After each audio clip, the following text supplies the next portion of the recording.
হবে। আমার সাথে লড়াই তাদেরকে আমি ছাড়বো না, তাদের বিরুদ্ধে লড়াই চালিয়ে যাবো। যারা আবাস যোজনার নামে গরিব মানুষের কাছ থেকে 10,000-20,000 টাকা করে নিয়েছে, বিভিন্ন প্রকল্পের নামে যারা তোলাবাজি করেছে, আপনি বাড়ি করতে যাবেন, আপনার কাছ থেকে টাকা আদায় করেছে, তাদের বিরুদ্ধে আমার লড়াই, তাদেরকে অ্যাকশন নেবেন।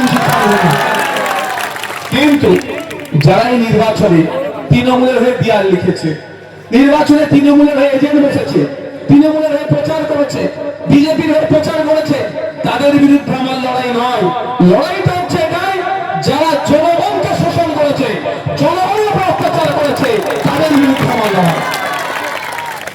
ভাই বিধায়ক হিসাবে আপনাদের কাছে আমি এসেছি, আপনারা আমাকে আজকে এসে আমার কাছে চাওয়া পাওয়া অভাব অভিযোগ বলতে পারেন, শুধু তাই নয় সাজেশনও দিতে পারেন। কারণ ভাঙড়কে উন্নততর করতে হবে।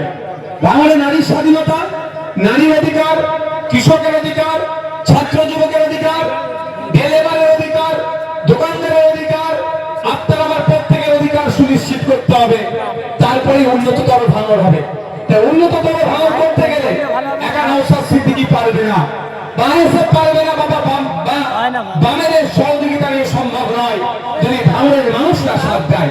তাই আমি চাইবো উন্নততর ভাঙড় করতে গেলে পুরুষরা যেমন এগিয়ে আসবে, আমাদের মায়েদেরকে এগিয়ে আসতে হবে, আমাদের সাথ দিতে হবে। প্রত্যেকটা সমাজে প্রত্যেকটা শ্রেণীর মানুষের সহযোগিতা পেলেই আমরা উন্নততর ভাঙড় করতে পারবো। আরেকটা কথা বলা যায় আপনাদের, আপনারা শ্রোতার বিপক্ষে গিয়ে ভোট দিয়েছেন, তোলাবাজদের বিরুদ্ধে গিয়ে ভোট দিয়েছেন, গুন্ডাদের বিরুদ্ধে গিয়ে ভোট দিয়েছেন, আবাস যোজনা যারা লুটপাট করে তাদের বিরুদ্ধে গিয়ে ভোট দিয়েছেন। এক কথায় অন্যায়ের বিরুদ্ধে গিয়ে ভোট দিয়ে আমাকে জিতিয়ে এনেছে। যারা ওই অন্যায় করতে তারা আছে এখান থেকে ধ্বংস হয়ে গিয়েছে, এখান থেকে পলায়ন করেছে, আপনাদের ভোটের জন্যই সম্ভব হয়েছে। দেখে আপনাদের কথা দিয়ে যাচ্ছি, যেমন ভাঙড় থেকে গুন্ডা নির্মূল হয়েছে, নতুন করে ভাঙড়ে গুন্ডাদের আর জন্ম হতে দেব না। ভাঙড় থেকে যেভাবে তোলাবাজ নির্মূল হয়েছে, নতুন করে ভাঙড়ে তোলাবাজদের আর জন্ম হতে দেব না। আপনাদের সাথে লাগবে, দেবেন তো নাকি? দেবেন তো নাকি? সাথ দেবেন তো নাকি? যেভাবে ভোটের মাধ্যমে সাথ দিয়েছে, এবার সাথ দিতে হবে কি? নজর রাখতে হবে, নজর রাখতে হবে। কিসে? নতুন করে তোলাবাজের জন্ম হচ্ছে না তো? যদি দেখে নতুন করে তোলাবাজের জন্ম হচ্ছে, আমাদের খবর দেবে, সেই তোলাবাজদের তার ডানা ছাঁটবো, কোনো কথা হবে না। কি বলছি বুঝে আসছে? কোন আমরা কেন ভোটটা আপনারা আমাকে দিয়েছেন? শান্তির সাথে থাকবেন বলেই তো। আপনি মেহনত করে ইনকাম করছেন, ইনকাম করে একটা বাড়ি বানাবেন, আপনার জমি কিনবেন, সেই জমি কিনছেন, তোলাবাজদেরকে কি দিতে হবে? টাকা দিতে হবে, জমির পজিশন পাবেন না। ওটা বন্ধ করার জন্য ভোটটা দিয়েছেন তো আমাকে। তারপরে যদি আবার নতুন করে কেউ ওদেরকে সরিয়ে দিয়ে আবার এরা যদি ওই কাজটা করে, তাহলে চোরটা তাড়িয়ে ডাকাত আনা হলো না? এটা মেনে নেওয়া যাবে কি? এটা মেনে নেওয়া যাবে না। আপনি একটা বাড়ি করছেন, পঞ্চায়েতের পারমিশন নিলেন, পঞ্চায়েতের পারমিশন নিতে গেলে নির্দিষ্ট সরকারি একটা রসিদ কাটতে হয়, সেটা কাটলেন। আপনি বাড়ি করতে যাচ্ছেন, এসে ডিস্টার্ব করছে, টাকা দিতে হবে, 5,000 টাকা না দিলে বাড়ি করতে দেবে না। ওটা বন্ধ করার জন্যই তো ভোটটা আমাকে দিয়েছে। এখন যদি আবার নতুন করে কেউ চাইতে যায়, তাহলে অন্যায় হচ্ছে। আমি মনে করি ডবল অন্যায় হচ্ছে। কারণ আমরা সাধু সেজে ভোটটা চাইলাম, ভালো সেজে ভোটটা চাইলাম, আর ভোট দিয়ে যে ওদেরকে তাড়িয়ে দেওয়া হলো, ওরা বিতরিত হলো, ক্ষমতাচ্যুত হলো, তারপরেই যদি আমি আবার চাইতে যাই, তাহলে ডবল ভুল করছি না? তাহলে মুখোশ আর মুখ আলাদা ছিল। তাই এইগুলোকে আটকাতে হবে। আপনারা কি আটকাতে? আমি একা পারবো না, আইএসএ একা পারবে না, বামেরা একা পারবে না। আটকাতে গেলে কি করতে হবে?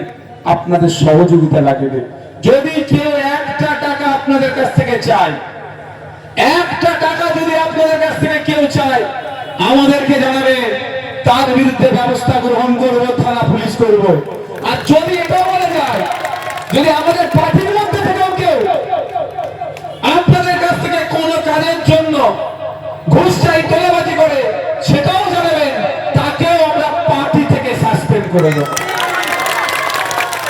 কারণ দীর্ঘদিন পরে বাংলার মানুষের সুদিন ফিরে এসছে। আসেনি? এই মাঠে এই বক্তব্য দিতে পারতেন? এতক্ষণ 8-10টা মেলে দিয়ে সব কি শান্তি স্বস্তির নিঃশ্বাস পাচ্ছি। ভাঙড়ের মানুষ শান্তির সাথে আছে। ভাঙড়ের মানুষ এটা বিনষ্ট হতে দেব না।